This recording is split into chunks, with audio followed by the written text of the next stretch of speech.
নমস্কার, আমি সাধন রায়। বিবাহ জীবনচক্রের একটি গুরুত্বপূর্ণ স্তম্ভ। একজন নারী ও পুরুষের যৌথ জীবনের স্বতঃস্ফূর্ত অঙ্গীকার। বিবাহ একজন অসম্পূর্ণ মানুষকে সম্পূর্ণ করে। একসাথে যাত্রা শুরু হয়, একে অপরের সাথে সকল আবেগ, অনুভূতি, দুঃখ, কষ্ট ভাগাভাগি করে নেয়। এই মহামিলন পর্বকে কলমের কালিতে তুলে ধরার চেষ্টা করেছেন কবি সাধন রায়। তার এই গ্রন্থটি কথায় বধূবরণ।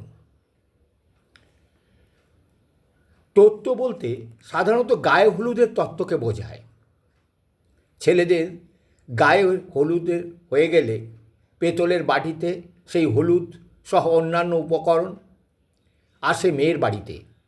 আবার বউ ভাতের দিন সন্ধেবেলা মেয়ের বাড়িতে থেকে ছেলের বাড়িতে তত্ত্ব যায়। সুদৃশ্য ট্রে বা ডালায় সাজিয়ে পাঠানো হয়।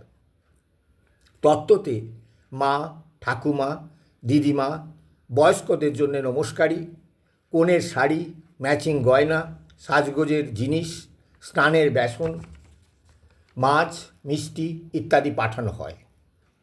আনন্দ উৎসব হবে, কিন্তু কবিতা হবে না, তা কি করে হয়? তাই কবিতার এই গ্রন্থে কথায় বধূবরণে তত্ত্বের বিভিন্ন উপাদান নিয়ে তার লেখনী তুলে ধরেছেন।